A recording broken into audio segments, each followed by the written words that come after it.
Welcome to the Magic Is You podcast, where we talk all about being the fullest expression of you and making the journey just as beautiful, if not more so, than the destination. It's time to say yes to desire. It's time to turn up your magic. The most powerful version of you is the fullest expression of you. Hello, Michelle here with the Magic Is You podcast, and I just wrapped up the live round for my newest program, Easy Peasy Email Marketing, and we did 3 live calls together. And one of the things I talked about a lot on the calls, and one of the things that the participants were really interested in, is this concept of eradicating dysfunction from our lives and our business. And I talked about how we tend to have this high tolerance level for dysfunction for different reasons. And it gets to a point where we don't even realize that we have a choice. We just default to tolerating it. And it can look like, extreme dysfunction in your house or relationships, or just chronic low-grade dysfunction in the background, constantly draining your energy. It can look like every time you sit down to try to get something done, you can never find anything. You're always looking for your passwords. You're always looking for links, and it just adds a lot of extra unnecessary mental load and energy drain to your day-to-day life. And one of the things that I've been doing for myself for the last 18 months is I've been on my own personal mission of eradicating dysfunction from my own life wherever it would pop up, and just really prioritizing that. So instead of saying, oh, I'm too busy to do that now, I got to do this other thing, I'd be like, nope, stop and address the dysfunction. So for an example of this is, maybe you want to start a podcast, and every time you go to film an episode, it's this whole thing where you have to look for this, look for that. How do I do this again? Where did I put that? And it's just all of this repeat, this repeat of this drama every single time you record an episode, and half the time you never even get it done and never get it published because there's all of this drama surrounding it. And so an example of choosing not to tolerate that anymore is deciding that when you notice that that's happening, you stop, and instead of pushing through to publish your podcast anyway, you say, I'm not going to publish the podcast until I address all of this background dysfunction. And then moving forward, I'll be able to publish podcasts without having this drama every single time. And the quote that I always think about is by Abraham Lincoln, supposedly, where he says, if I were given 6 hours to chop down a tree, I would spend the first 4 hours sharpening my axe. So he actually wants to spend more time in the sharpening zone than in the swinging the axe zone. So I feel like that's what I've been doing the past 18 months, is consciously choosing to spend more time sharpening versus swinging, so that when I do go to actually do the thing, it's a lot easier and faster.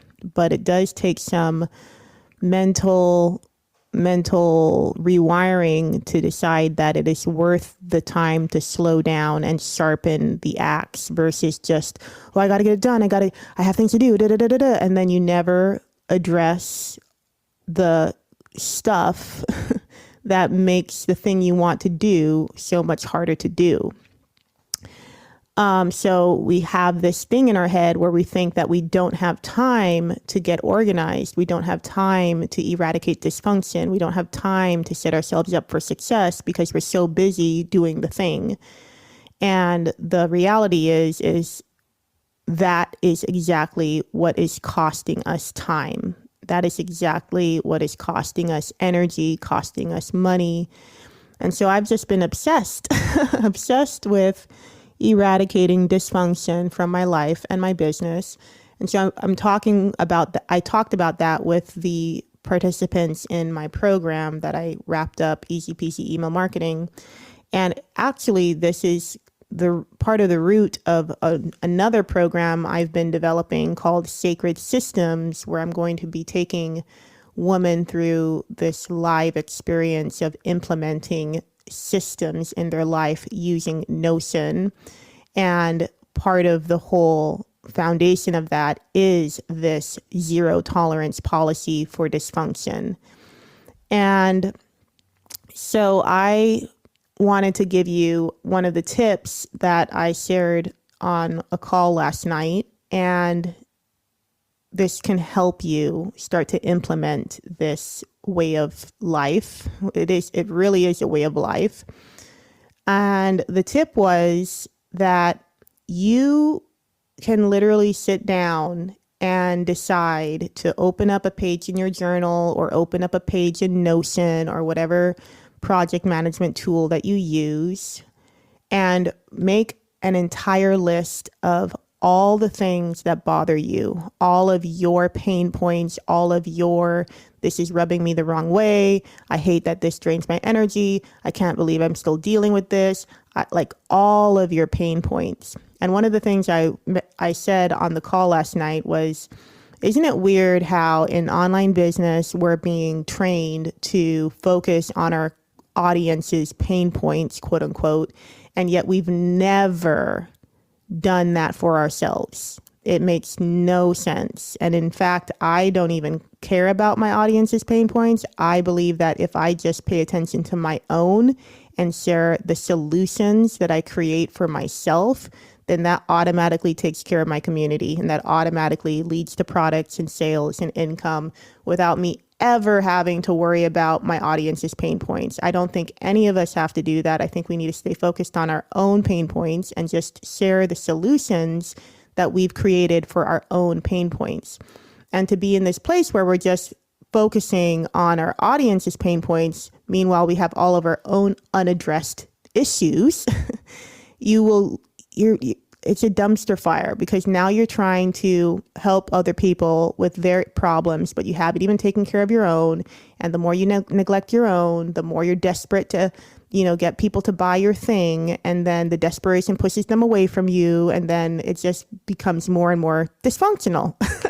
So the most functional thing you can do is look at all of your own pain points and start addressing them. So can you create an entire list of all the things that you wish was better in your life? And can you look at what is in your control and in your responsibility to do something about those things? Now, there's a caveat here. There's some nuance, because one of the things that can happen is, especially if you see yourself as a helpful person and you just want to help people, you just want to take care of people, one of the things that can happen is you make other people's problems your problem, and that gets in the way of you actually looking at your own problems. So this is something that is common among women, is we will hyper focus on other people's needs, and that distracts us from our own needs. So you might think that you're making all this progress because you're helping people and you're making the world a better place.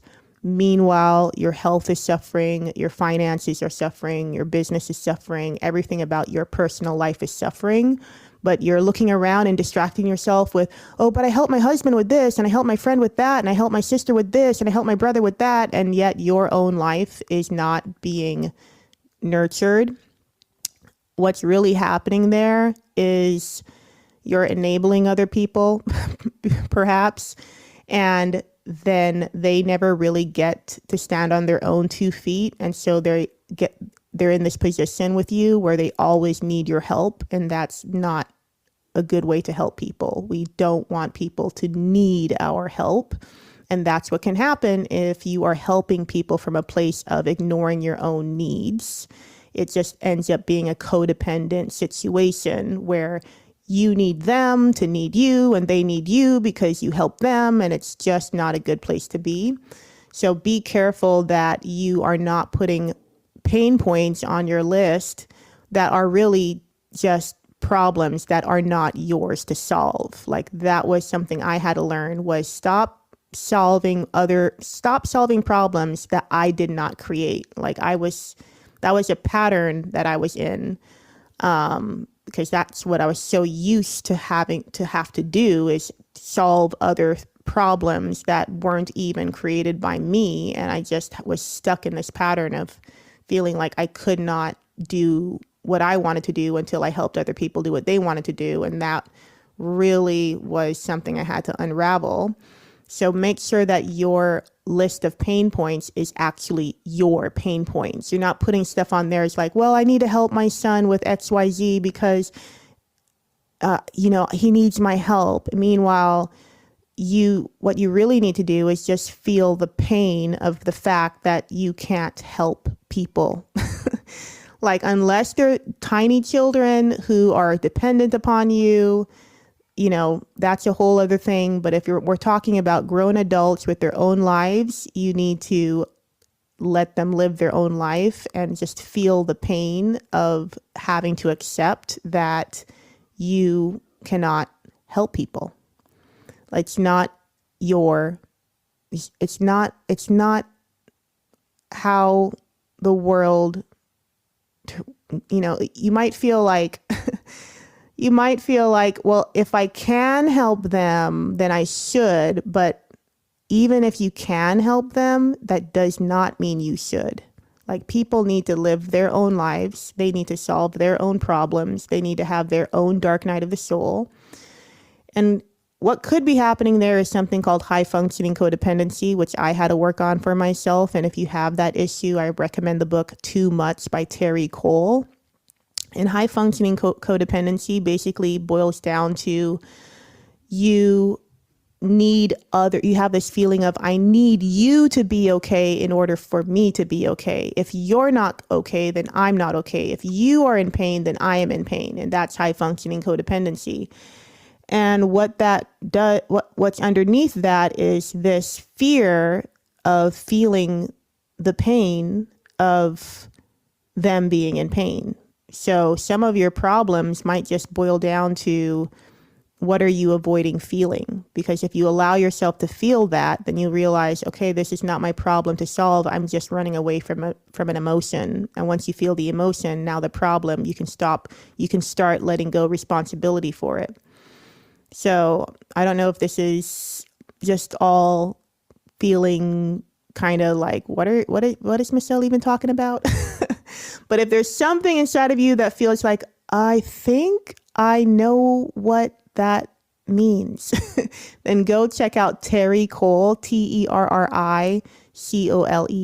She has a bunch of videos on YouTube, because that's the whole thing. Is I feel like if you were to write a list of pain points and you have a problem around, taking responsibility for things that are not your problem, you want to make sure you filter those pain points through the awareness of what high functioning codependency looks like, because a lot of women are carrying that pattern, and it is really not helping anyone. And it's crazy because it's disguised as being so helpful, being so selfless, being such a good person, but that's not really what's going on there. It's not healthy. It's not healthy for anyone. So look into that if you feel like that resonates. And so create this list of pain points and then just start working on it. Like, start looking at, okay, what can I do this week to improve this situation? And like I said, be focused on what's in your control, what's on your side of the street. Don't try to focus on things that aren't in your control and aren't your side of the street. Take 100% responsibility for what's 100% in your control. And then you'll start to feel the power that you actually have always had to make a difference in that area of your life and to start meeting your own needs. That is what it looks like.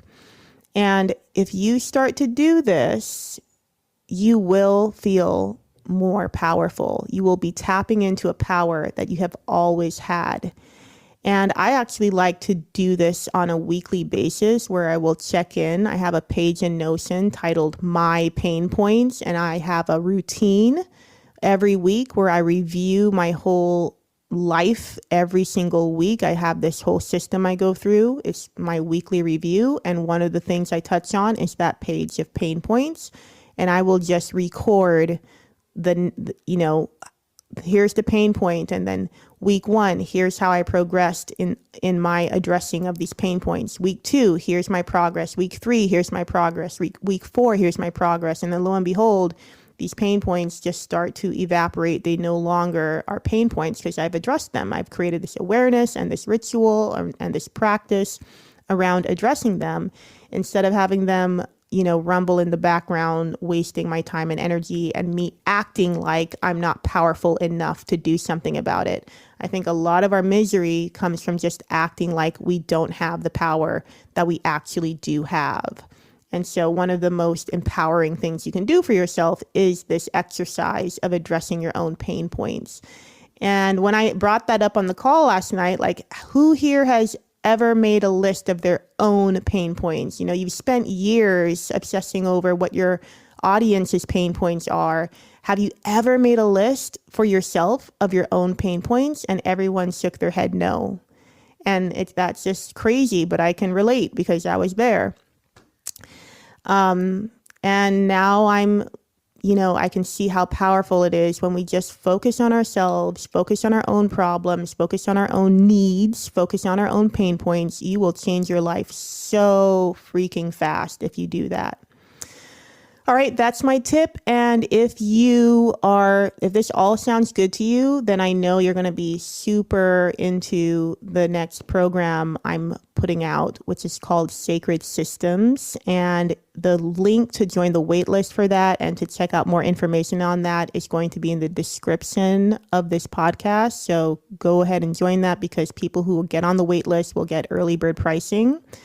And then we can start addressing our pain points together and knocking them out of the park and having more time and more energy and just actually acting as powerful as we actually are. All right. Thank you for listening, and I will see you in the next episode. Now it's time for your random delight with the magic is